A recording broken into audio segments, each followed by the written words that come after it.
मोदी सरकार ने मध्यम वर्ग यानी कि मिडिल क्लास को खुश करने वाला बजट पेश किया है।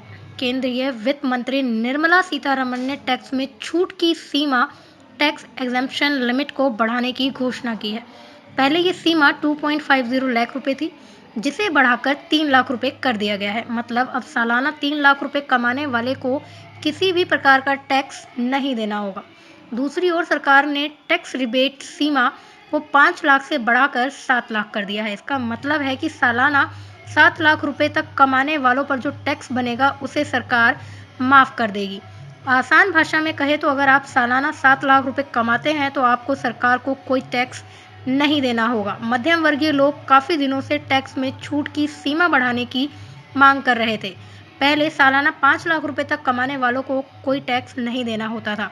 वहीं केंद्रीय वित्त मंत्री ने टैक्स स्लैब की संख्या को भी घटाने की घोषणा की है। अब 6 टैक्स स्लैब को घटाकर 5 कर दिया गया है। हालांकि यहाँ समझने वाली बात यह है कि मध्यम वर्गीय परिवार को यह राहत केवल नई टैक्स प्रणाली के तहत ही मिलेगा।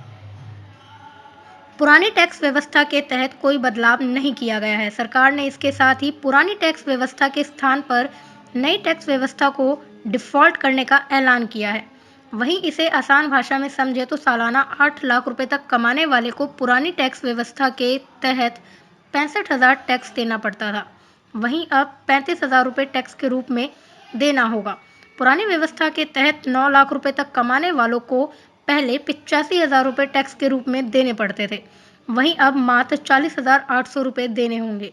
इस स्लैब के लोगों को सीधे सीधे सालाना 45,000 रुपए तक का फायदा होगा। इसी तरह सालाना 20 लाख रुपए तक कमाने वालों को इस नई टैक्स व्यवस्था से लाभ होगा।